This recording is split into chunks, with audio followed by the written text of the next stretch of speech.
Other business, other things anyone wants to bring up? Okay, then we'll get started. So we have a distinct pleasure of having Carol Hall here.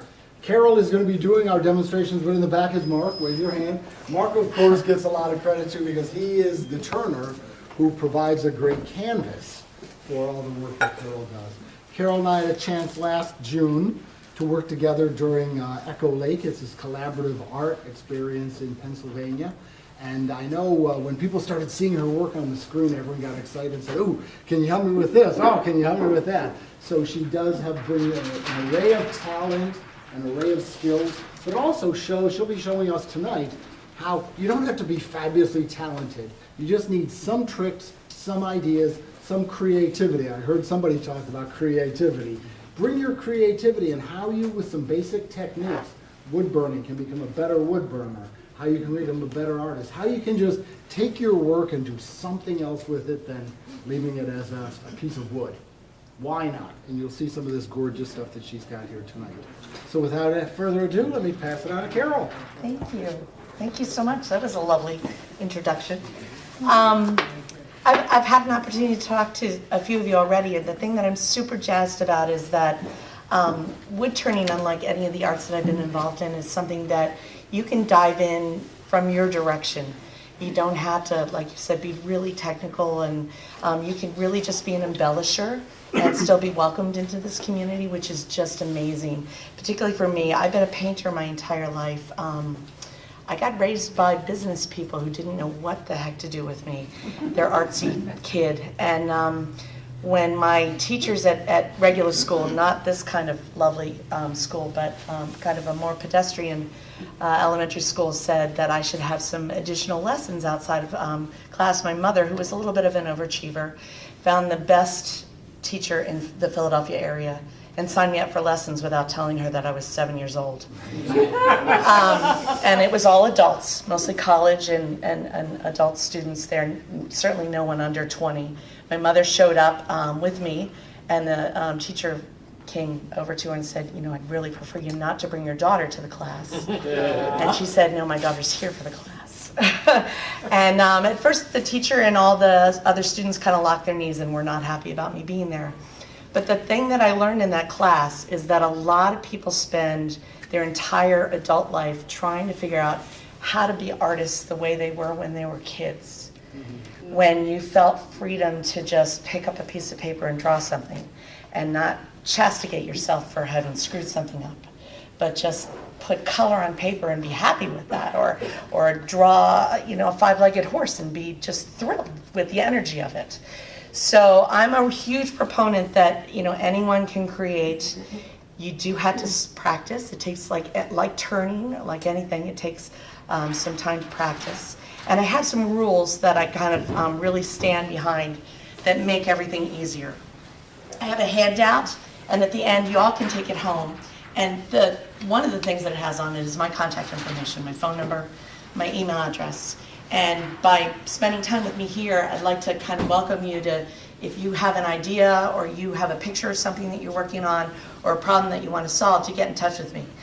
Because I'm surrounded by a lot of artists in my community, and everyone is really sharing of ideas and how to solve problems. That's something that's so integral to wood turning. I've been a jeweler my entire life. My husband and I, for 31 years, have had a handmade in America jewelry business. Jewelers, and this is how I thought craftspeople were, protect all their secrets, because that's the thing that might give them a little edge. I get this piece of silver a little cheaper than you do. I know how to do something a little better than you do, and you hide everything, and people are have their elbows out. But when I started turning, which was only about 4 years ago, with my husband, when he said we should have a hobby, I realized that all the wood turners that I met were very willing to say, "Come to my studio, let me show you how I do that." And then you can take your own hands and your own brain and do it in your own way with the information that I'm passing on to you. And that just rocked my world. And so my husband and I dove in like 4 feet deep to really get involved in woodturning. We're founding board members of the Mid-Atlantic Woodturning Symposium. We're board members of Keystone, and I'm involved in Women in Turning, who, if any of the gals here want to talk to me about that, I would say it's a huge bonus round to be involved in that. Doesn't have any dues. You don't have to sign up. All you have to do is like sign onto the Facebook page and say, I'd like to be involved in it, and you will be open-armed involved. I use social media a little differently than a lot of people do. Part of that is because of my dad, who was the CEO of a major corporation and used to call me on the phone. And for my jewelry business, he'd say, what have you done to market yourself today? If you're not marketing yourself, you're not getting any further. So I'm always trying to think of ways to market myself. And when, obviously I'm of an age that, we didn't even have computers, we didn't have Facebook, we didn't have Instagram. But now it's so interesting to not necessarily use those tools and say, look at the awesome dinner that I made tonight, but instead say, look at the piece that I just finished. Or look at the problem that I ran into with this piece, and can anyone help me? And Women in Turning, Woodturners around the world, WOW, there's a lot of Facebook sites. If you post a picture of what you're making, you'll get something that's really different than you might on your own Facebook page, which is like atta girl, you're such a cool artsy person, isn't it neat? You're my artsy friend that makes things. You'll get someone who says, hey, what made you decide to do that there? Or why did you choose those colors? Or I've never seen anyone use that. Can you tell me more about that? And you'll get a conversation going about art. Art with a capital A. I love art. I chew art. Mark and I try and make something every day. And I heard a really great quote recently by a man named Brian Eno. I don't know if any of you know him. He produced most of the Talking Heads music, if you like that. And he said recently, we have to start thinking not of art objects not as objects, but as triggers for experiences. And I thought that was really cool. And here's how I know that's a true thing. We have art all over our home. And people walk into my home, and if they say, I like your couch, I say, thanks. But if they walk into my house and they go, I love that my Cutterbach turning, tell me about it. I say, well, I met Mark Cutterbach. He taught me how to turn. And we learned this together. I love this turning because it's a multi-axis piece. The wood in it was from this place. It has this grain. It's and that experience is what makes an art piece precious more than an object. So, to that end, we're going to talk about prep and pyrography for Matthew and painting. I have 4 things that I do to prepare all my pieces. And when I don't do them, I regret it. And I remember it with the acronym RUSH. The first thing I do is I raise the grain on a piece. Actually, Mark does that for me mostly. When a piece is still on the lathe, before the final sand, you can raise the grain by wetting the entire piece down and then doing your final sand. And what that does is when you paint it, sometimes, especially if you use a water-based dye or water-based paint, you'll notice it gets fuzzy. The fuzzies come up. If you raise the grain first, you get much less of that. You will get a little bit of fuzzy, and you can Scotch-Brite it off, but it's like it's a step toward betterment. So always raise the grain before your final stand. The other thing, use wet water. Wet water. Sounds silly, right? It's a real term. Didn't make it up. It was, you'll see it used a lot in modeling, people who do little tiny models. And wet water allows things to adhere better on models, paint to adhere better and to flow better. Wet water, I keep spray bottles at my desk and I use them neurotically. I have one spray bottle that's my wet water, one spray bottle that's alcohol, because I like to play with alcohol. And I brought a bottle that is just plain water. And then I have water that I use to clean my brushes, and I also make that wet water. So you're like, what is wet water? Wet water is basically an additive that you add to regular water. I don't use distilled water or anything like that, just tap water. And you add a few drops, and it breaks the surface tension of the water. And what that does is it allows your paint to flow in such a beautiful way. So I'm a watercolorist, and I like filmy edges to all my paint. I like things to kind of flow down the piece and to gradiate so that you can see the layers of color underneath. So that if I do a little underpainting with the shadow, like for instance on this figure, all these dark shadows were painted in first, and then I put colors on top. So you have to do a lot of filmy layers with that. If you don't use wet water, you'll tend to get a grabbiness to it.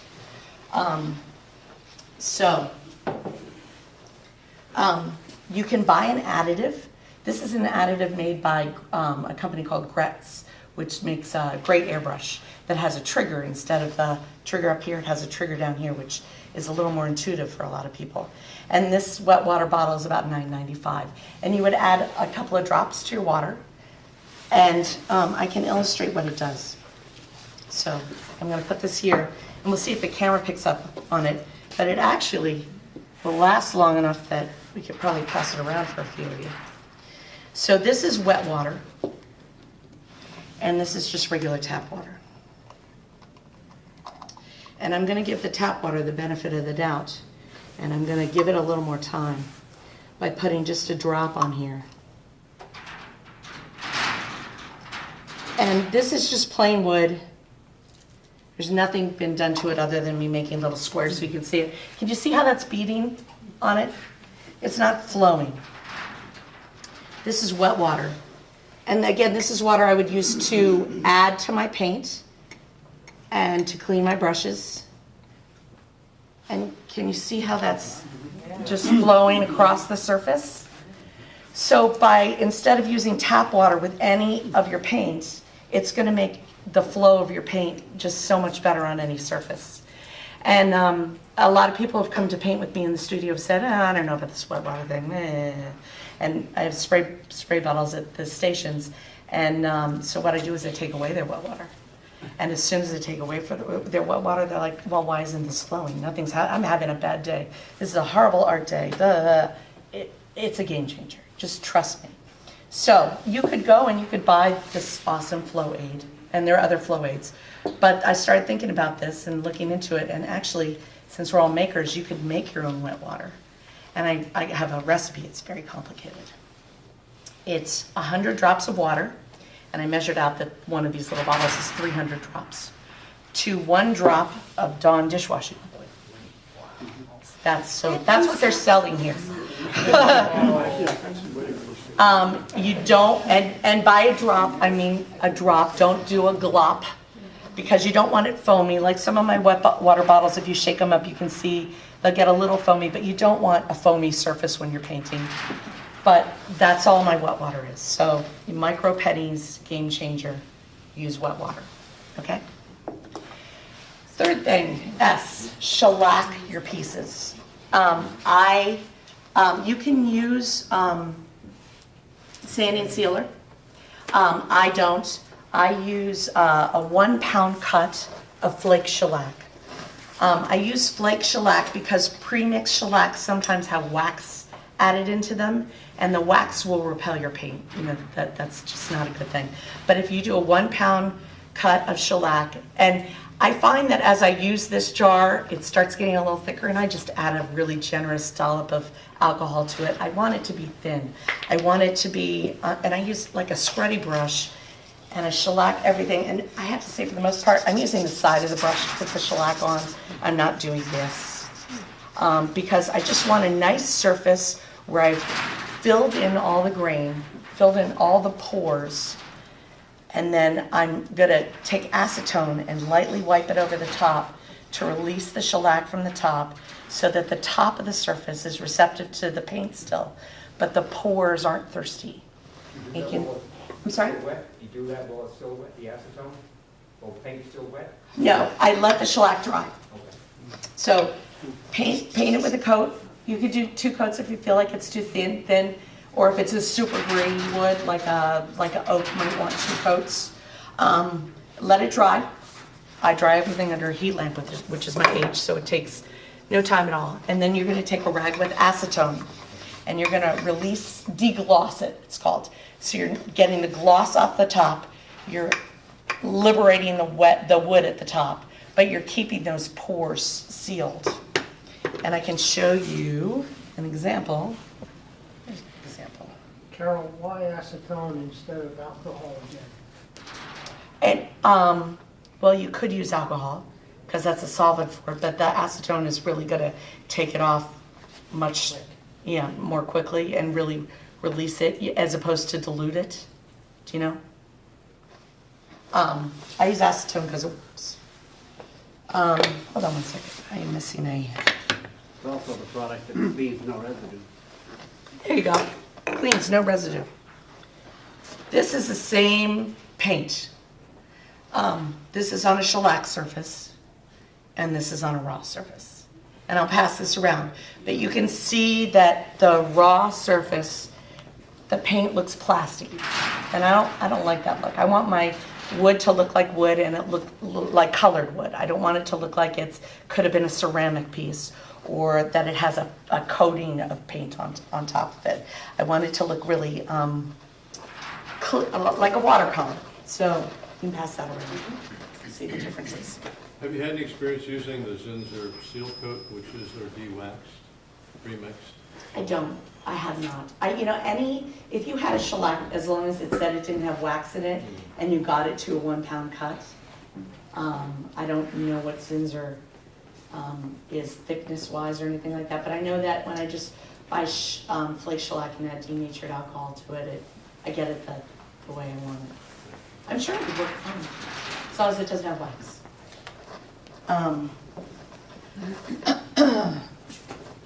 Last thing, which I already mentioned, heat lamp.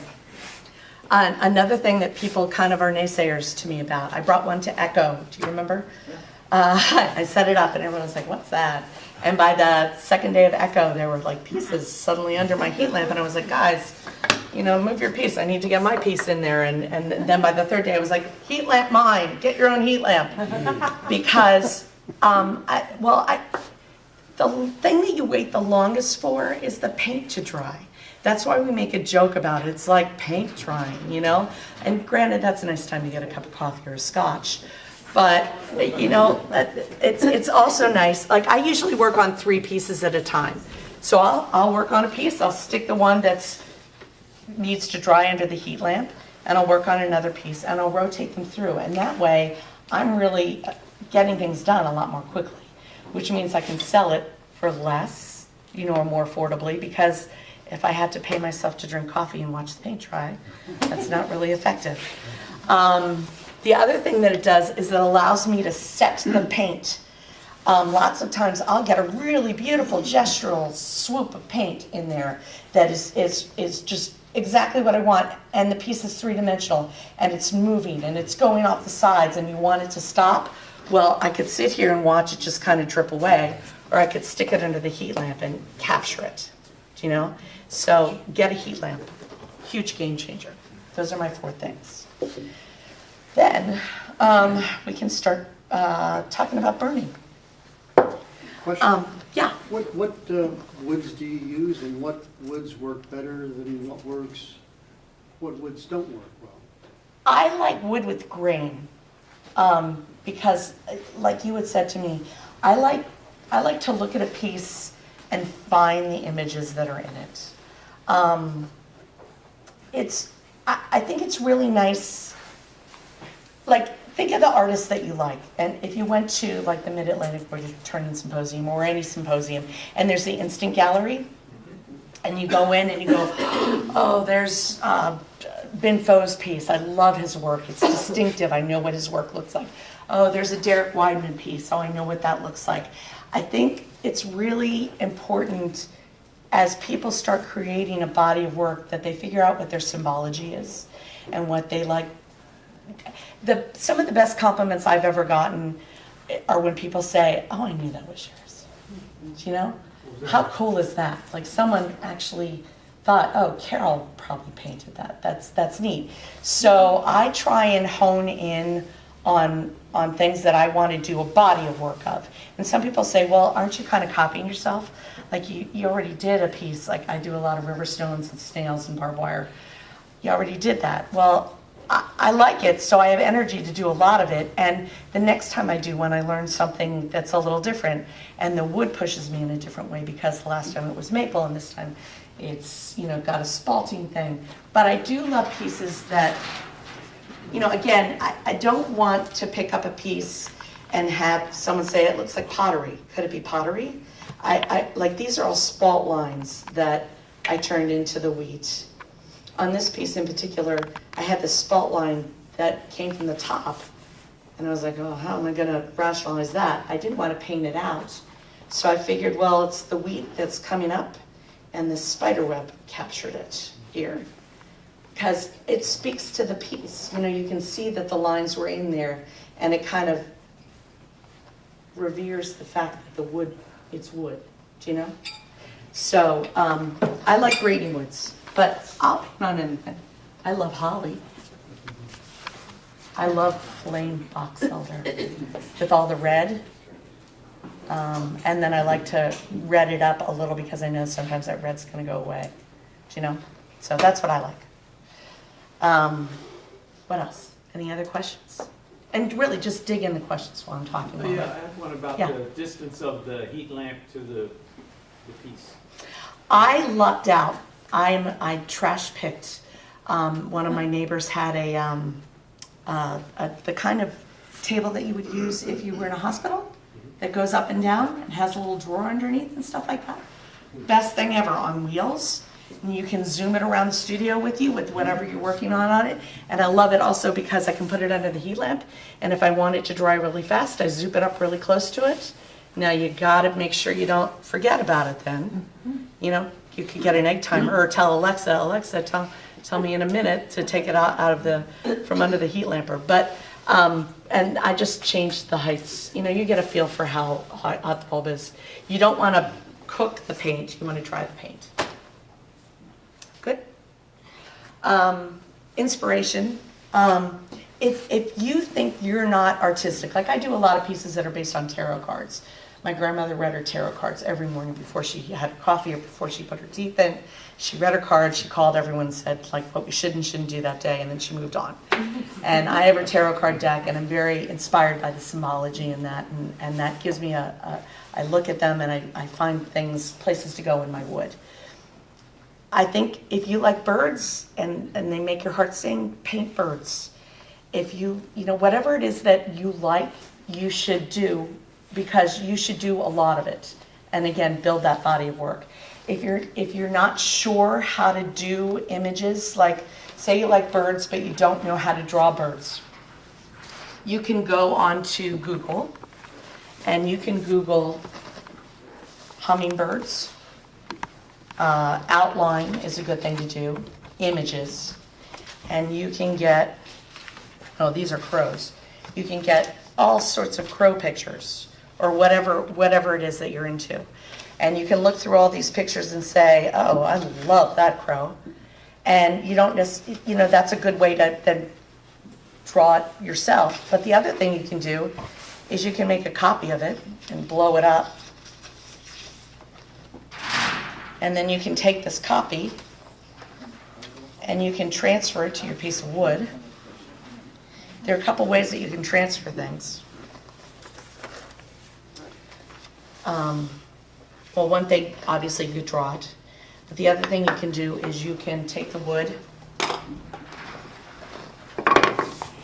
And I love Zots. Apparently, I talk about them way too much. Zots are they're the little schnuggy things that you find in a magazine that attaches the little cards that they want you to pull out of it. The little adhesive things. And you can buy them in the scrap section of an A.C. Moore or a Michaels. And they're great for adhering things temporarily. So on this is this tiny little adhesive dot.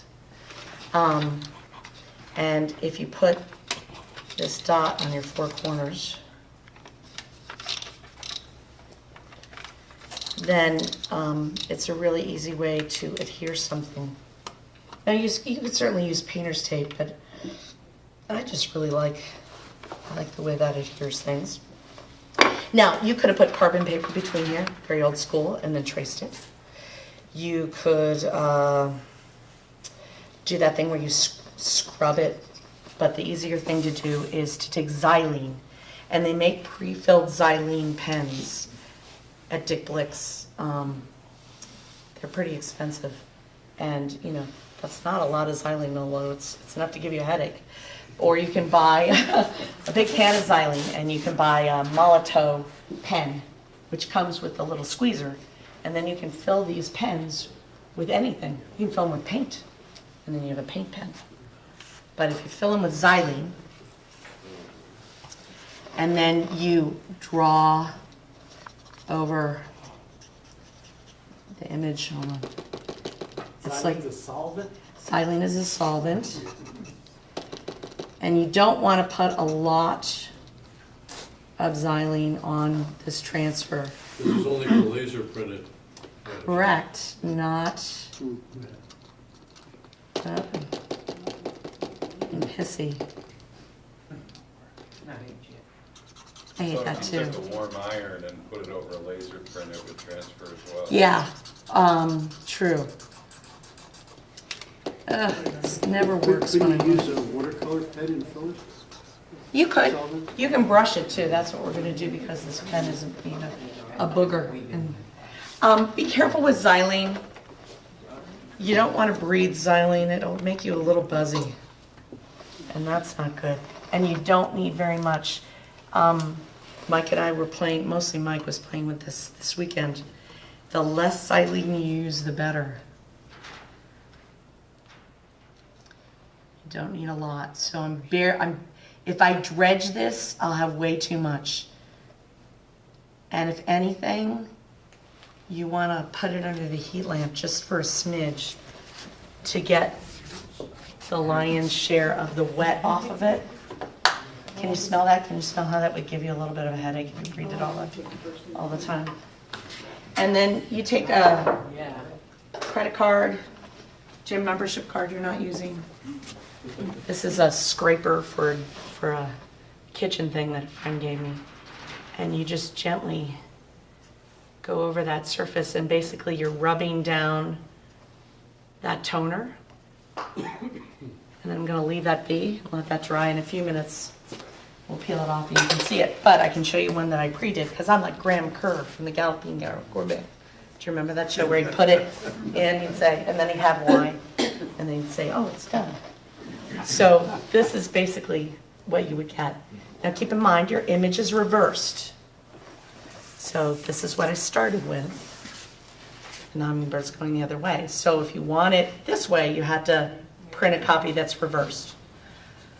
But then you can really easily take this and your Pyro pen or watercolor pencils or whatever medium you want to use, and you have a hummingbird. Now, I for examples, use these flat blocks because they're so convenient. But you say, well, how would I get that on something like this, right? Because the paper doesn't really want to conform. It's up to a three-dimensional object. So what you do is you take it and you crumple it up until it's super soft and suede-y. Keep crumpling. And if you crumple it for a few minutes, you get something that's really fabric-like. And then when you take your Zots, it'll lay really beautifully over the surface. And you don't have to worry about that crunchy paper not conforming to your will. So that's one of my favorite tips that I ever heard at a symposium. Okay, let's see how this is doing.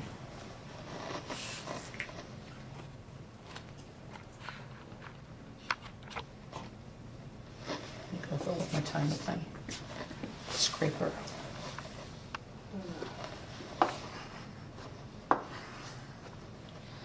Okay.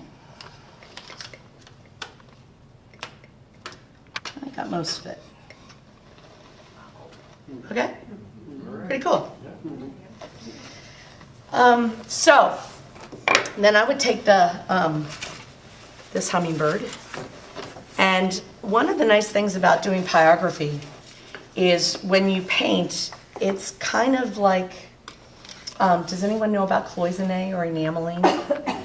You know how when you do that, there are all those beautiful colors, but they take the time to make the edges, almost like a cartoon would have all those edges out of silver. And what that does is it encapsulates each area so that the color can't go any further. And pyrography works a lot that way too, where when you burn something, let's see, I do a lot of river screens, like I said. When you burn something, it gives you an edge where the paint doesn't want to go any further than that. So you can do all that painting in an area and it won't jump the training reference. Won't jump the grain, right? It won't Won't jump. bleed. Jump the tracks. Thank Won't you. It bleed. won't jump the tracks. So, pyrography pens. I've used a lot of them. And now I only use one. And that is a Burnmaster Hawk. There's also a Burnmaster Eagle, which is one step up from this model. However, the only difference is that it has a port here, which I think it's basically the same thing in which front they put on it. And it has these two, I bought an extra holder and I bought an extra pen eventually. Either's great. This unit is about $150 with one pen. And sometimes you can find deals where you get 10 pre-made tips. And pre-made tips are like these in all different shapes. And then you can buy separately tips that have little ball tips, which are great for if you draw a line, broadening the line or signing your name, which is what a lot of people use pyro pens for. So the reason I like this unit is because it's the only unit on the market that has a breaker. And I like to burn hot. Mike and I talk all the time. We like to burn until the wood screams. And I like to make my own tips and really sizzle them into the wood. And a lot of units won't deal with that kind of heat. The razor tip in particular is made for toasting. If you're going to do delicate toasting, like Cynthia Gibson, where you draw a delicate flower with marshmallow lines, that is your unit. You're never going to brand. But it doesn't cost that much less than this unit, and this will do toasting as well. You just turn it down. Coalwood, people love the Coalwood unit. The newest Coalwood unit is a smidge more expensive than this one, and does actually have tips that you can interchange. Razor Tip has proprietary pens that are like this, and every time you want to change the tip, you change your pen. Which sounds like, okay, I could do that, except for every pen is $12 to $20. If you buy this, you can not only make your own tips, but you can then just, when these tips go foul, you can just get a new one and they're like $250. So, but again, this has this breaker where if you're burning too hot, instead of frying the circuitry in the inside of it, like you would with a razor tip or a Coalwood, you blow the breaker. And you give it a little time to chill, and you chill, and then you pop your breaker on, and then you go on because you haven't killed your unit, which is awesome. I've fried a Coalwood, I've fried a razor tip. I've had this unit for about a year and a half, 2 years, coming up on 2 years, and on Saturdays, sometimes it's on all day. And it's never let me down. My husband did an awesome thing for me. I had this big desk, not quite this big, this is very nice. But he went to Habitat for Humanity, and he put a range hood over it. And so when I'm burning, I have a tiny little fan that I put at my feet, and I get the air going up toward the range hood on a little light speed. And then the range hood sucks all the smoke out to the outside. Because ventilation, when you're doing pyrography, Matthew, with your little lungs, actually you have to make me a promise. You will only burn on real wood. Because a lot of people who start pyrography, they buy MDF, which is a manufactured wood, or plywood because it's handy. And all that manufactured, not real wood, has glues in it. And when you burn that, it's really bad for your lungs. So that the color can't go any further. And pyrography works a lot that way too, where when you burn something, let's see, I do a lot of river screens, like I said. When you burn something, it gives you an edge where the paint doesn't want to go any further than that. So you can do all that painting in an area and it won't jump the training reference. Won't jump the grain, right? Jump the tracks. Thank you. It won't jump the tracks. So, Pyrography pens. I've used a lot of them. And now I only use one. And that is a Burnmaster Hawk. There's also a Burnmaster Eagle, which is one step up from this model. However, the only difference is that it has a port here, which I think it's basically the same thing on which front they put on it. And it has these two, I bought an extra holder and I bought an extra pen eventually. Either's great. This unit is about $150 with one pen. And sometimes you can find deals where you get 10 pre-made tips. And pre-made tips are like these in all different shapes. And then you can buy separately tips that have little ball tips, which are great for if you draw a line, broadening the line or signing your name, which is what a lot of people use Pyro pens for. So the reason I like this unit is because it's the only unit on the market that has a breaker.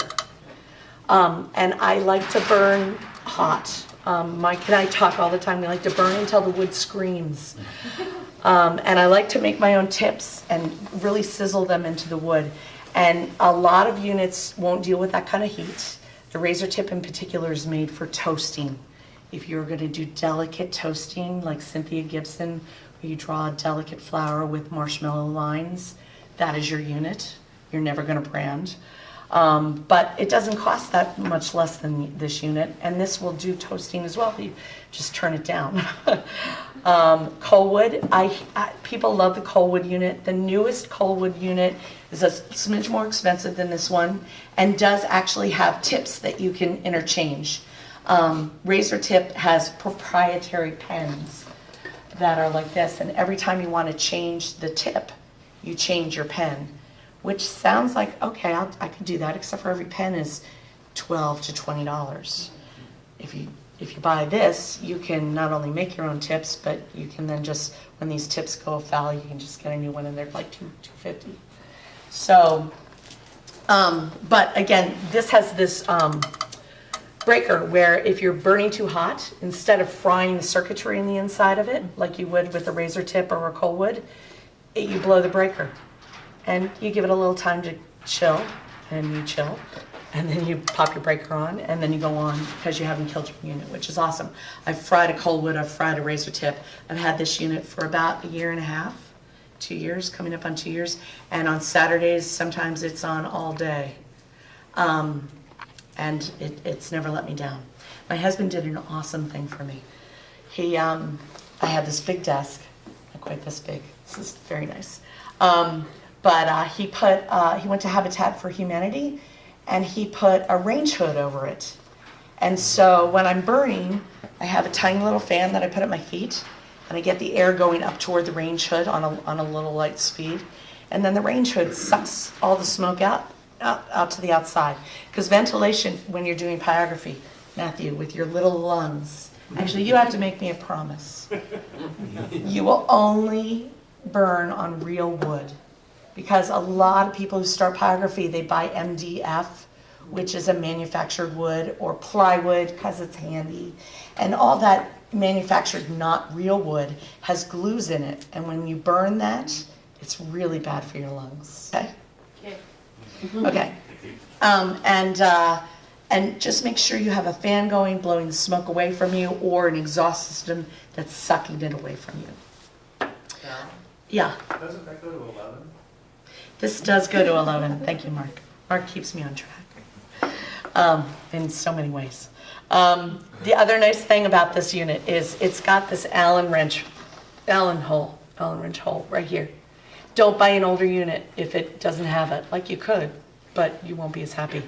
And what that does is if you turn it, I just learned this the other day, if you turn it to the left, it turns the 1 to 10 down. So you can technically have negative I don't know why you would want, that's what the guy said. But the better news is you can turn your 1 to 10 to 10 to 20. So you'll probably be beating your breaker off a lot. And you might want to make sure you use the right gauge wire for your tips to do that kind of heat. But you can go higher, you can go to 11. You can go to 11. So that's another bonus round. When you're burning, the grain of the wood is really important, because a lot of times if you have a piece of wood and it's got soft grain, hard grain, soft grain, hard grain, you'll get a line that, let's get this puppy going. You get a line that looks skippy. So instead of a nice, I'm going to kind of exaggerate this. I'm going to make it look like you would, because this is just soft pine. But let's say you were burning on zebra wood. You'd get a super skippy line where it would look dashed like that, as opposed to gliding. Some of that is practice. Like, you will learn to hesitate in places, especially if you're using a really hot tip, because the wood is a bit of a heat sink. And so after a while, it starts off really hot and then it cools off because you run it through this hot wood. Keeping your edges of your tips clean and away from char and sharp really helps a lot. But another thing that helps a lot is to have a soft entry and a soft exit. And by that I mean not going plop, drag, where everything's going to kind of look like lollipops. But instead, this tip's seen better days. But instead, be moving on your touch, light touch, continue moving, and then release up. But continue moving. And that way you'll get a continuous line that's a lot more calligraphically elegant, really pretty. Something else, though, that can really help that is you want to make sure that when you do this at home, you have a fire extinguisher. But if you took this same hummingbird, and I'm going to zot it down again. And when you find images, if you want to do this, be sure on your search to include the word outline, or drawing, because then you'll get something that has more lines like this, as opposed to something that's just like black and white. So when you do this, you want to be sure and have a fire extinguisher handy, and because you're going to be burning paper. So basically, I'm going to zotz this down, and I'm going to burn right over the paper. And what happens is the paper acts as a buffer zone for the burning. So it's actually kind of hold on. Power. Okay. So it's kind of a barrier between you and the wood, where the grain really isn't impacting you as much. Kind of like a lubricant without being liquid. And the paper will burn a little, but that's okay. I would have a fan on, and also don't burn with your head right over the piece. No, first of all, you're going to lose these, and second of all, just really beware of where the smoke is going. I got the habit when I was burning at collaboratives in Canada and at Bucks County of blowing, all the time. And then, I realized just have a fan at your side. It's so simple. So that was super easy. And you can see, got the same kind of look. So that's an easy way to get some art going on if you're not a drawer. Let's talk about making tips. These are all the tips that I have made.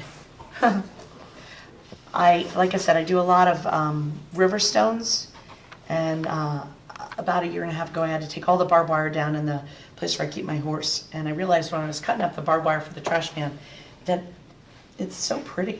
It's just so beautiful the way it moves, and so I started doing some pieces that I would get up early in the morning, and there would be these beautiful little snails climbing all over the barbed wire, and by the end of the day, I'd be cut like crazy, but these snails were just gliding over it. So I started doing some pieces that had these river stone bottoms and snails and barbed wire. Barbed wire is a really cool thing to make. And you can make it with a tip that is basically a coil. And you would use nichrome wire, which is what all the pre-made tips are made of. Some people have been nice enough to give me some springs, and some springs are made of nichrome wire, and that's kind of a cheap, nice way to get some wire. But you can also buy it on Amazon. I prefer 20 gauge, but I got 18 and 22, just kind of, why not? It's not very expensive. And as long as Amazon's bringing a box, you might as well bring a big old box. So I usually cut off about 4 inches of wire to play with, because again, not super expensive.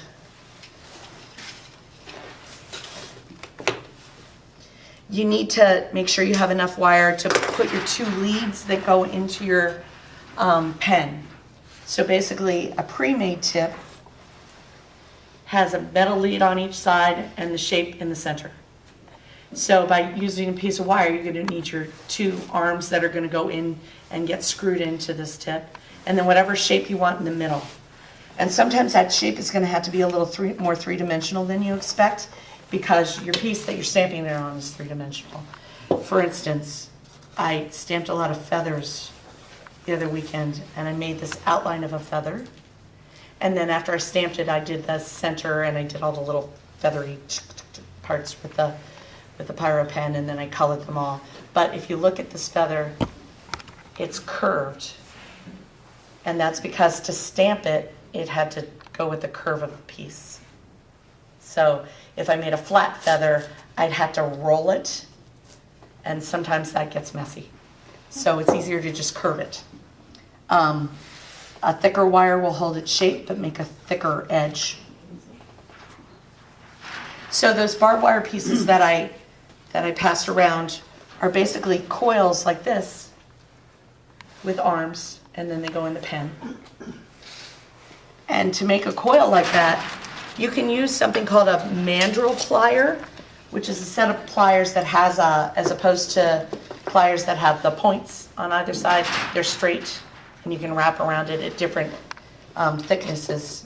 Or you can get anything round and metal. These are actually mandrels for making jump rings, but I've seen people use anything metal and round. And you want to start giving yourself enough for your arm and start your coil. And if I do this coil so that every loop is right next to the next loop, there's not going to be air for the stamping. There needs to be not the coil to make the coil. Do you know what I mean? So you're just going to loop this around, and you want to be at a 45-degree angle to the mandrel. And depending on how many loops you want, you can pick a bigger or smaller mandrel, bigger or smaller wire. And then I go a little past it so it's almost like flat to each other, because then I'm going to bend those arms up. So you can see, is it easier for you to see? See, there's a little space, almost the same thickness as the wire between each coil, to give you a little distinctiveness between that branding. And then, pliers. I'm a jeweler, so I'm a total plier snob. I use Swanstrom pliers. I buy them from Rio Grande. They have a lifetime guarantee. I broke a pair of pliers just a couple days ago. You think, how could I break pliers? But when they're in your hands all day and you're making stuff all day, I guess I get fatigue. But I like these because they go past the center of your palm, so you don't get that stigmata callus thing in the middle of your palm. And they have a great spring, so you can actually use your other claws while you have them in your hand, because the less you put something down, the less efficient you are. Not that art has to be about efficiency, but it's kind of nice to have everything work. So then I bent those little rabbit ears up and then put it in my pen. And you just screw these screws down.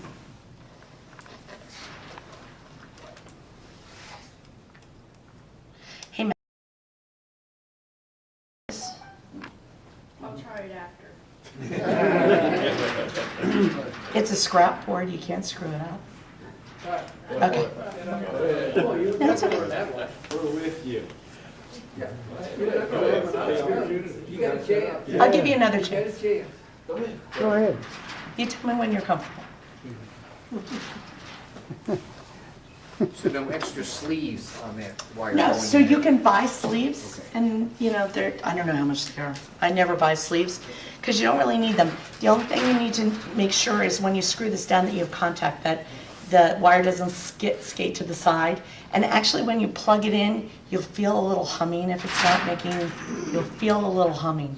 It seems like it should be a sound, but it's actually a feeling where you can feel that it's not making contact. Now, again, if you have the unit with two, you would have two cords and they both be plugged in, but I just switch it. And if you just give it a tap, make sure that it's making contact, and you want to make sure everything's nice and straight. And for a 20 gauge, like maybe a 6, it doesn't have to be super red hot.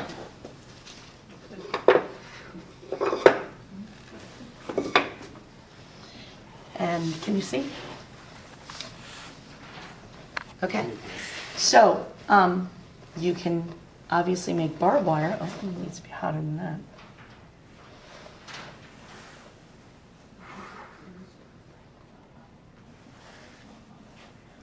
So see how you get 4 lines in a row? Kind of cool. And you can connect that like the piece that I showed you for barbed wire, or you could do a basket pattern where you go this way, and you go this way, and you go this way. Kind of like, does anyone know Molly Winton? She loves making basket patterns out of coils. So see how I'm getting a pattern? And then if on the next row I do the opposite. And because it's the same coil, I don't have to measure it. It's all just going to kind of happen in a nice metered way. And that's a really easy way to get a repetitive pattern. That might be a nice border on a piece. And if you then ink that black,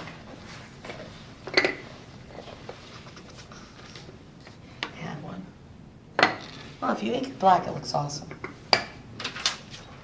Oh, here. You can see it, whatever color. You can get this nice basket texture. The other thing you can do is, I think it's really important when you do a piece to consider the whole piece. Like, do you ever notice that if someone sees your piece, the longer they spend with it, the more personal it gets to them. The longer they keep it in their hands, the more likely they are going to buy it. So if you do all this decoration on the top, and then you see them losing interest, and you say, flip it over. Bam. And there's something there for them to see. Or like there's a little dog print here. Or if you hide little things, like there's a tiny dog print here in the sand. That gives you things to talk about with your work, you know? So we call it wrapping your bottom. We always are sure to give people a reason to turn things over and spend more time with it, because then it becomes a story. Then this piece becomes not just a piece of wheat with a ladybug, but there's a little secret ladybug on the back too. And when the person buys it, they go flip it over. And then who to show it to gets that discovery. So, think about all the sides of your piece. I reuse a lot of my tips. For instance, when I made this tip for the wheat on this piece, I then realized I could do zinnias with the same tips. So I did a lot of zinnias.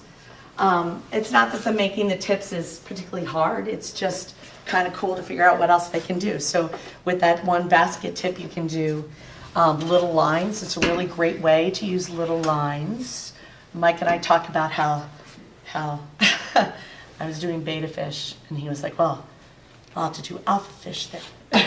Because you do beta fish, and he was doing little lines, and I was like, no, I can't do little lines. But wrapping an edge with a little texture can really make a piece flow a little better. Why are you not burning? Hold on. Always check your connections if it stops burning. Sometimes those little screws make their way out. Here we go. So that's a really nice way to make tiny little lines all the way across a piece that look hand rendered because, they're a little different. But I did them 4 times faster than I would have if I made every single solitary line. And you could make a bigger coil and do them even faster. And that's kind of a really nice way to turn the corner on a piece. I do that a lot on these pieces that I kind of do a top glimmer thing with lots of little.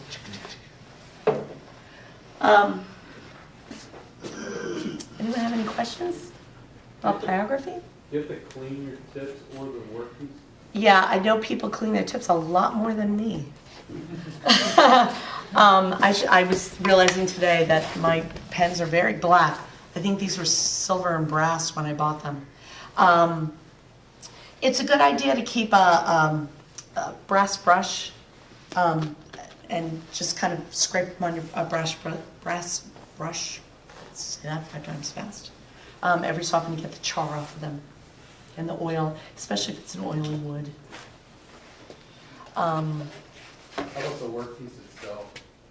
Oh, well, when I'm done, what I do is I take a little alcohol, which I have in a spray bottle, and I spray it at my face. Alcohol. And then wipe it off. And you just, well, this one was quick before, but you just get that brown char off of it.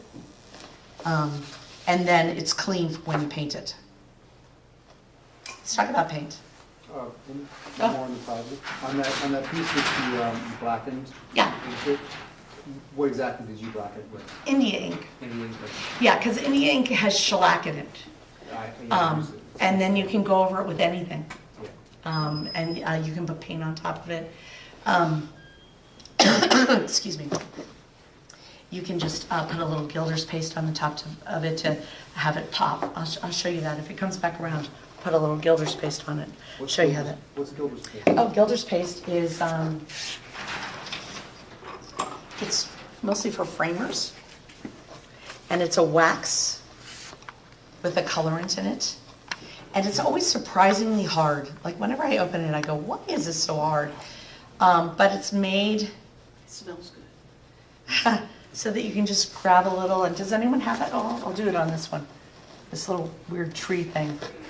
Make the trees snowy. Okay, so can you see the trees that I burned on this little landscape? Okay, so I have silver gilder's paste. Yeah, we're going to Canada. No, we said it needs a cabin, then it would be a Bob. Oh, Bob. My hero. My parents used to say, I don't understand why you don't paint like you did when you were a kid and you did everything so beautifully realistically. And then I met Mark and we started painting with squirt bottles and doing abstracts. If only it had a little cabin in it. So can you see just a little bit of silver glimmer on that now, on the high spots? Kind of brings the definition of the burning out. Now you could do the opposite. And I actually do the opposite a lot. I bring the low spots out. So this is a piece, and I don't know if you can see, let's get it in an angle. Here, you can see it at this angle. See the line? Ooh, hold on. I need to orient myself. The line that's going from here to here, you can see like a gradation in the tone of the piece. This side was just painted. This side, I put black shoe polish in to push the low parts down. I love black shoe polish. I put black shoe polish in almost everything that I make. And I do that because it makes everything pop. It makes ability to adhere to a surface and chalk off. But the fluid paints are already so fluid. They're so thin and they have such a nice amount of binder in them that if I thin this out even more, if I got to 70%, it would be like it wouldn't have enough pigment in it anymore. But they've added enough binder that it's going to stay together. Whereas if I took this thicker paint, that's more like a putty, I'd have to add a lot more water to it. And what you want to do is you want to make something that's going to last a long time. Now, one thing you can do is you can add more binder to it. Like if you took, say, you had this beautiful set of heavy body Liquitex paints and you wanted to use them up. So you're thinning them out to paint so that you can get a nice watery look, but you need to add some binder to it so it sticks together. You could use a gloss medium and just add a couple of drops to that, and that would basically give it that stick that it needs to adhere to your surface. This is an artist quality product. It's nice because it's really translucent when it dries, but it's also kind of expensive. It's like $20. With the paint or the airbrush paints, do you get the transparent or the opaque? I have both. I use transparent. I want to see the green. I want to see the wood. But I play, you know, I'm a material junkie. So like I'm putting together a colored pencil demo now, and so of course I bought 4 different kinds of colored pencils, and there's only one I will use, and I probably sell the rest on Craigslist, and I stopped using them as examples of what not to buy. Polyacrylic, this is a Minwax product. You buy it at Home Depot or Lowe's. It's the exact same thing, but this is not artist verified. You know, it's like not sold at an art store. So this is $9.99. This is $20. This is 3 times the volume of this, but it's just that it's not marketed as an artist quality product. So I use this like it's going out of style, and just if I need a little more stickiness to my paint when I paint with it, I just add a few drops of this, and it works great. So that's a good saver.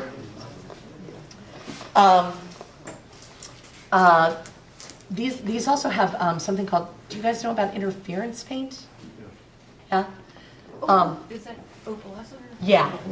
So there are a bunch of interference paint colors, and if you look at them from the bottom, they all look white pretty much. Like every so often you'll see a little glimmer, but they look white. But what it is it's basically the vanilla of all acrylic paints, which is this medium, which has no pigment. And then they've added iridescence to it that just reflects beautiful colors into a piece. I freaking love the purple. It's just amazing. And it works over any surface, but if you put it over black, it really pops. So you can see. And Carol, you can also use the iridescence for airbrushing, right? Sure. Yeah, sure. There's that Joe's, the one that everyone uses for the cosmic things. Okay. I've not used it, but the thing that I like about this is they make so many colors. They're mixable. A lot of the iridescent products that people use, they never take the time to make a few different colors, like blend some colors. So it's like 3 colors, a green, a purple, and they all look the same because they never add anything. You could take a dry pigment and add it to any of those colors and just change it a little, and it would make some of these pieces pop in a way that was really different. But this is just a zinnia that was burned, then India inked, and then I'm just going to take this. Can you see this kind of blooming with this beautiful purple color? And it's translucent, so you can see the black through it. If you put this over something like this weird thing, this is a bunch of cut nails that I put on a surface, and you put it over this. I like to wet my surfaces before I paint. This is just wet water. And then you put this over it. You can see the underpainting. It doesn't preclude what's underneath of it. It just kind of gives it a interesting enhancement over top of it. And it's a nice way to put a little color that's going to shimmer as you move around a piece. Binfo did an amazing thing where he used to etch lines with a carver or with a pyro pen, and then on one side he'd airbrush it with one interference color, and on the other side he'd airbrush it with the opposite interference color, like green and red. And as you moved around it, it looked like it changed, it winked at you, it changed color. Like, that's a great idea, you know? He was a great colorist. I'm always curious about the colors that people have as go-to colors, you know, because I was looking at a piece last night at a gathering that we had, and it was red and green. And I thought it was awesomely done because you didn't look at it and think Christmas. You know, it's hard to choose certain colors and not have it mean something to you. Like, okay, we'll see if it works here. Like I said, what do you think of when you think of orange and black? Harleys. Like in the flyers. I thought of Halloween's, but someone said Harleys at one of my demos. I was like, wow. Okay, so you can see how just kind of zhuzhing a little bit of that purple glimmer on this, on the one side, it looks really flat, and then on the other side, it's like mysterious and magical. What are your go-to colors? I start almost every painting with Payne's Gray or Prussian Blue. And that's because when I paint something, I like to put the shadows in first. So, for instance, this is a tarot card called the Sun, and so I did the pyrography first. I just drew it with a pencil, really loose. I don't pre-draw, I don't pre-plan. I find that if I do a drawing of a piece before I start the piece, it takes the blood out of it. It just takes the life out of it. Then that drawing often ends up being so much better than this because it took my newness out of it, you know? So I just draw right on the piece. I figure if I make a mistake, I'll turn it into something else. I try and be fearless. Sometimes I get snagged. I get what's called empty canvas syndrome. And you've never heard of that? It's a real thing. If you're in the art world, empty canvas syndrome is when you get a big white canvas or a big, beautiful piece of white watercolor paper that you spent a lot of money on because it's very dear, and then you know as soon as you put that first mark on it, you're gonna screw it up. And so you just like lock your knees, and you know you're gonna do the worst work ever because you've set yourself up to fail. So I try not to do that. I just try and put music on that makes me feel light, and I just say, okay. And I'm also very lucky because Mark Hall never says, you know, I spent forever returning that. What did you do? He says, if it doesn't work, we'll put it in the bonfire, you know? And he gives me permission to fail. And when you give yourself permission to fail, you will make such better work. Like your work will just go through the roof, because sometimes the failures are the best things you're going to do. Sometimes the best thing that I paint is the paper plate I put the paint on. You know, one thing that I started in college, I had a professor who was very smart, and he said, set up a canvas on the side and take all the paint that you're not using and when you're done and put it on that canvas, and don't care what you do with it. Just put it on however you want. Do it with a different hand. Do it with a different brush, you know, but just keep building on that piece. And you might work on that piece for a year. You might work on it for a day, but don't give yourself boundaries on that piece. Just use your paint. And those are sometimes the first thing that people see in my studio. They go, oh, what's that? It's my end of day piece. So, you know, let yourself fail. You'll just turn into something else. So I always start with Prussian blue and Payne's gray. They're very similar. And I paint in all my shadows. And then I start building up my color story, in thin layers. So you'll see like that piece, I didn't burn any river stones, but these are like those pieces that I passed around. A lot of circles that were made with these little circle tips. And every so often, so that I'm not getting the same circle, I take my pliers or I take my fingers and I give this a little stretch so that it makes every circle a snowflake, you know? And then I stamp these all on and I layer them up. That takes me a while. And then I go to paint them. And when I paint them, there are a lot of colors. There are a lot of colors in stones. But for the most part, if you're looking at a riverbed, all those stones came from a couple of big rocks that probably were similar. And then, so I use my fingers a lot, obviously, and I start laying some colors across them without really getting tight about it. And then I stick it under the heat lamp. And then I would pick another color, not always an earthy color, like Prussian blue. It's the color of air. For instance, I was playing with this the other day. I made a sticker of foil, tin foil, and I peeled off layers and burned it, and peeled off layers and burned it. And I'm not sure it's there yet, but I bring things because maybe you'll look at it and say, Carol, why the hell didn't you do this? But I thought it looked like mountains.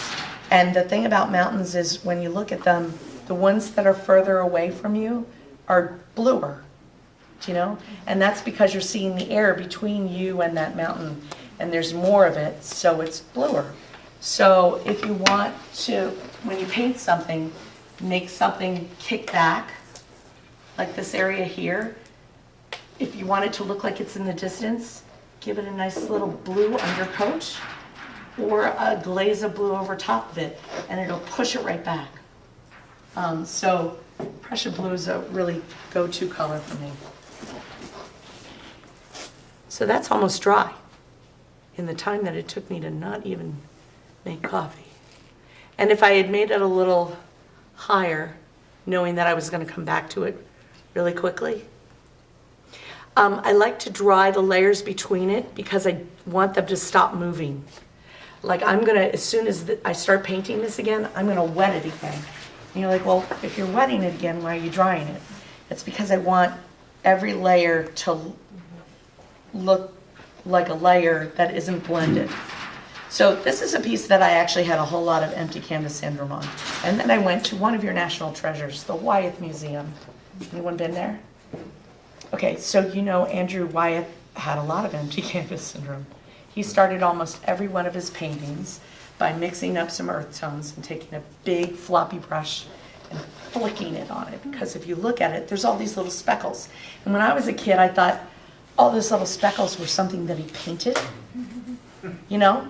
And then I realized that when you look at a lot of art, a lot of it is a sweeping gesture of paint and not just individual little paintings. So this one I started painting with lots of little flicky things. What happens if you make a mistake? If you make a mistake, because you shellacked the piece, you can actually unpaint it, which I will show you on this one. So I'm going to take my 1/2-inch brush and I'm going to paint some shadows on these stones. Can you see? Yeah? Okay, so first I'm going to spray it with some water. And I'm going to grab my paint. And I actually don't thin this out. I thin it out with the water that I spray on it. Was that wet water? Yeah. Yes, it is. So then if I paint some shadows on here, and I keep this really loose. I don't get tight with a piece until the very end when I start putting the detail in. But I like the first bit of painting to be really loose. But okay, let's say, oh gosh, I got way too much blue on that stone. I shellacked it. So I can clean my brush and then you can lift it right off. See that? What if it was dry? If it was dry, acetone will take it off. So see how I unpainted that stone?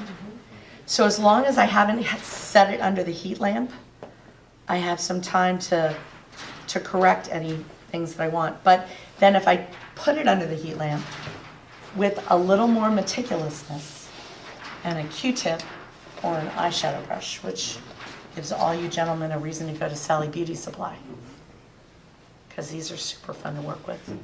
You can take a little acetone and you can, I don't have, you can unpaint with acetone. It's a little more curatory in that you have to be careful where you start and stop and feather your edge. I don't know how deep this is. And I have gotten some of these eyeshadow brushes and the acetone just ate them.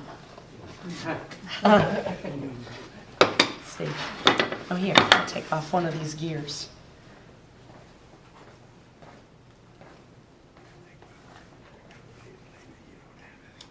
Yep, this is one of those.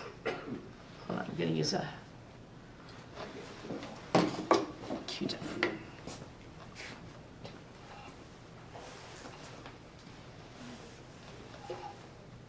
Okay, so there's silver on this gear. Can you see? And I'm just gonna take a Q-tip.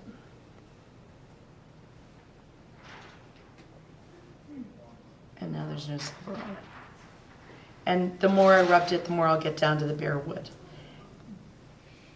Alcohol might delicately take some of it off also, especially some of the gilder's paste or some of the shoe polish, but acetone kind of does it quick. I'm almost down to wood on this now.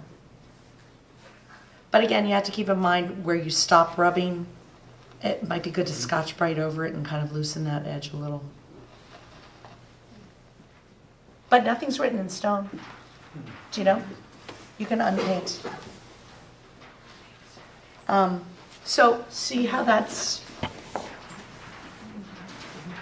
becoming a little more stone-like. I don't know where this sample was of the painted one.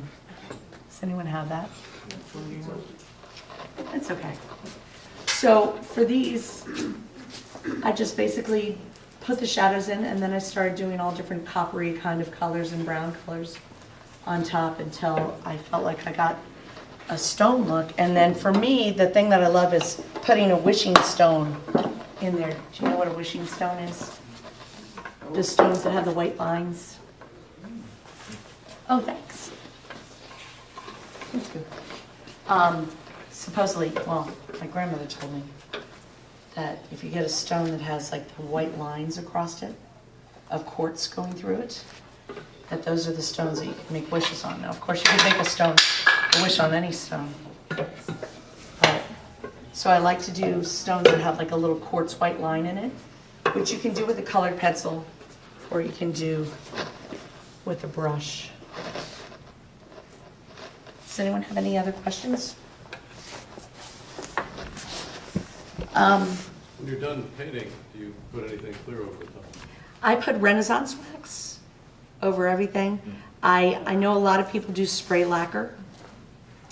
And I don't like shiny surfaces. Some people feel like shiny surfaces make the colors pop, but for me, I prefer a matte surface. So I put Renaissance wax, which is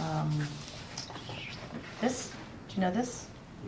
It takes very little. I've had this can for a couple of years now. It's kind of expensive. It's like $30 per can, but it takes very little. And when I'm done, I like to take a toothbrush and scrub it out of any of the pyrographies, because it can get like a cloudy bloom if you leave it in the pyrography areas. It goes right. I usually give a day for any gilder's paste or shoe polish that I put on it to set and dry before I do Renaissance wax. Thanks.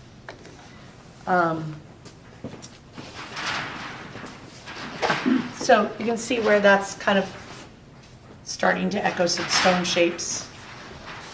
And then after it dried, I would do more finger painting. I like to finger paint. How am I on time? You have like 20 minutes. Okay. Another thing that I just started playing with is colored pencils. Anyone do any colored pencil work? What kind do you use? But do you use it for pastels? Pastels? How do you bind it? No, it's artwork. Oh, on paper. On paper. Okay. Or mat board. Mat board. Yeah, yeah. Well, actually, a lot of colored pencils, if you use them on wood, you do have to adhere them in some ways. This piece was all colored pencil. And I used a watercolor pencil made by Karen Darsh. They were actually a little old. I think they were my husband's set from college. And I think maybe fresher ones might have been a little less hard, because some of the new ones that they make now are pretty creamy. But one of the problems with creamy, and also the fact that they don't have any binders, they never stop moving.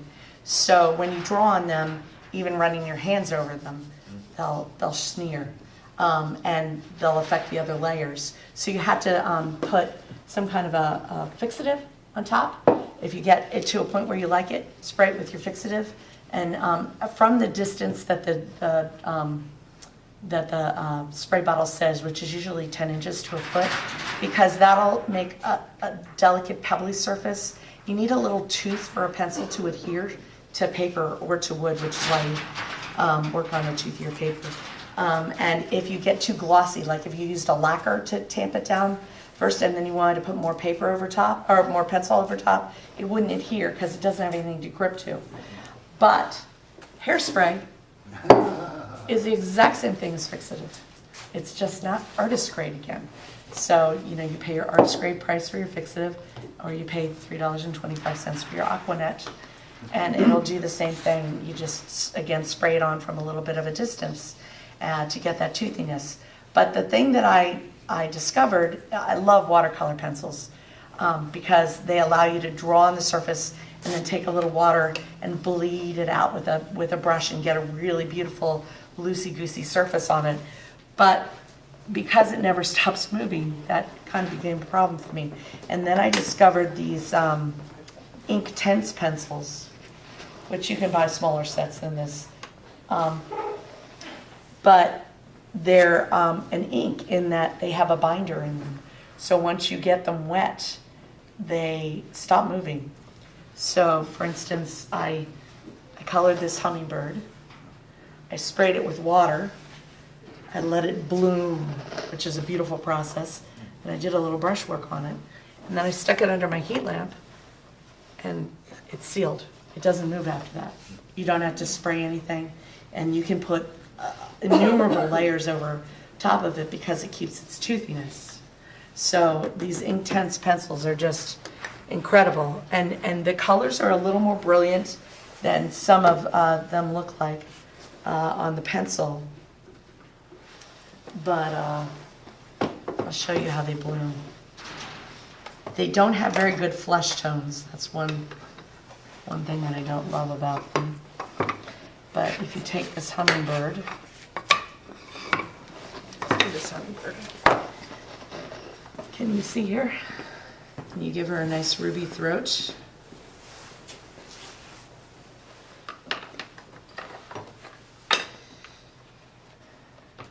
And then put some green. Not following my red and green theory here.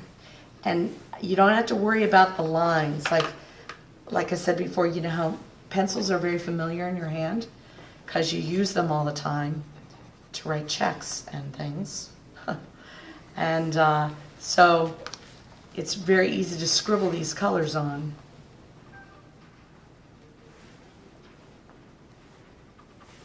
But you don't have to be super neat. Of course, you can take your time with it, but... Okay, so we have kind of a nice color story for this hummingbird. It's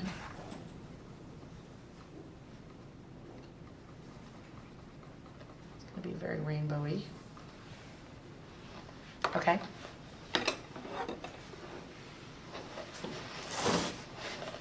Now, these are water soluble. Can you see?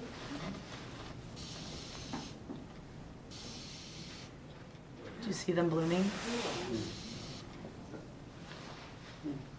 And they have a version that comes in a stick form where you can actually loosen it like a watercolor. And then you can take a brush and kind of bleed some of these areas if you want. Now, most importantly, if you shellacked it like I told you, you can unpaint the areas where it's going beyond the hummingbird, where if you didn't shellac it, that would be stained right on the wood. And then once you get that to a point where you want it, put it under the heat lamp and set it. Once I did this, I put a lot of layers on, and it took a couple of sprays to set it.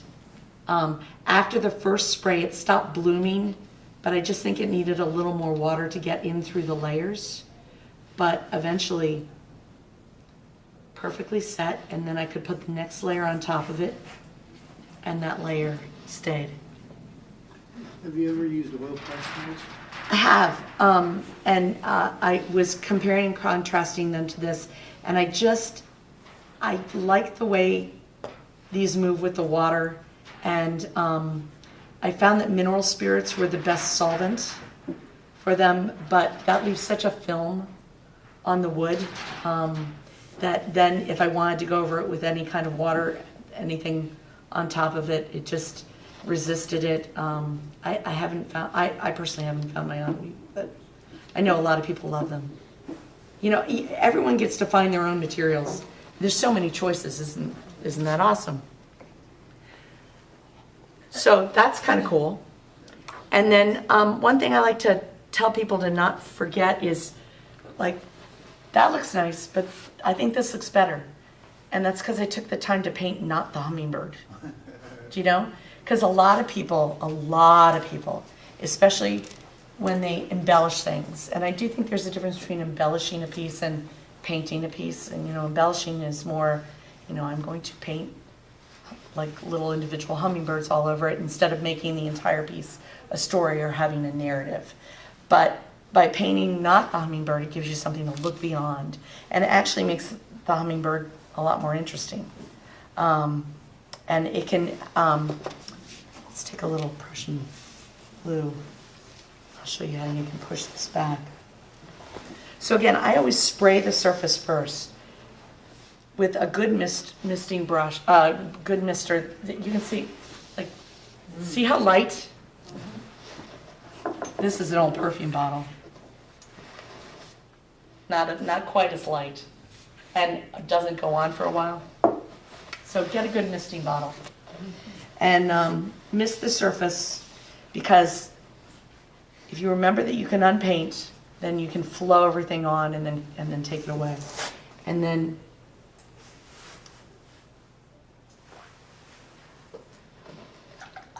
I changed my water a lot in that bucket because you had to remember that whatever color your water is, that's what color is going down on your piece too. So if your water is blue, there's a little bit of blue going on with every stroke. So see how I use that corner to get in there? Most people, a lot of people would have said, oh, I need this tiny little brush to get in there. But you don't. All you need is this, and this is a pretty ragged brush. All you need is this tiny little corner. I usually pick up paint on one corner, leave the other corner empty, so that then if I want to pick it up, all I have to do is flip it.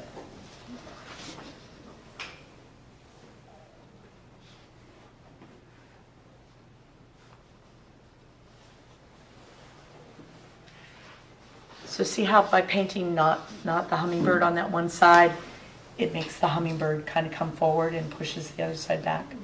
What? Oh. Okay. Any more questions? I'm hearing it's almost time. Yeah, going back to the India ink. Yeah. So say you want to burn a piece and then blacken it with Yeah. India ink. Just to get an idea of the sequence, you still shellac that? You still start by shellacking the piece? Every single solitary Okay. piece that I do, the first thing I do is Shellac. Just raise the grain. wet it. Yeah. Okay, and then shellac. So Shellac. then you burn it, and then how many coats of India ink do you use to get the? How do you I've used apply this it? as a test piece for like a bunch of demos, and so it has 2 coats to prep it for this in case I wanted to use it over some paint that was on it from the last demo. You just want a nice coaly surface, you know? The one bad thing about India ink, I will say, is it's lamp black and shellac, basically. Like the stuff, like if you have an old-fashioned lamp and that gets that lamp black on the inside of the Charcoal. glass thing. Yeah, Carbon. it's a super dead black. It doesn't have a lot of life.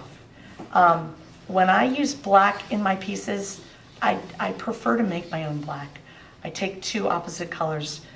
Terra Vert and Alizarin Crimson are perfect. They make the most beautiful, rich black that just feels like you could dive into it and go forever, you know, as opposed to this that just says, stop here, you know? So I would really recommend if you're painting black.